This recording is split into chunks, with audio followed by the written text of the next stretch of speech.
In this video, I'll be showing you how to fix loose Android charging port. It's a very simple method, so if you find this video helpful, drop a like and subscribe. Now, if your Android phone isn't charging, it's usually a conflict between the new AI battery protection software or physical debris in the USB ports.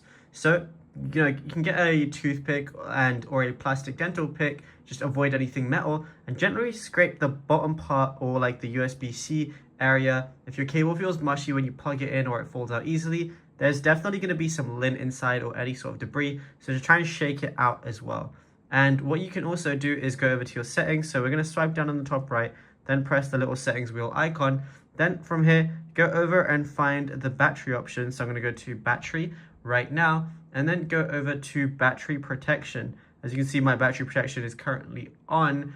And if it's at a basic or limit to 80%, it's intentionally stopping at 80%. So, just make sure if you want to turn that off, you can turn it off temporarily. And what you can also do is if it's still not charging, go ahead and try and force restart it. So you can press the volume down and the power button together, and then just go ahead and restart. And then after the restart, it should hopefully work. And yeah, then you should be good to go. Now, if you found this video helpful, be sure to drop a like and subscribe.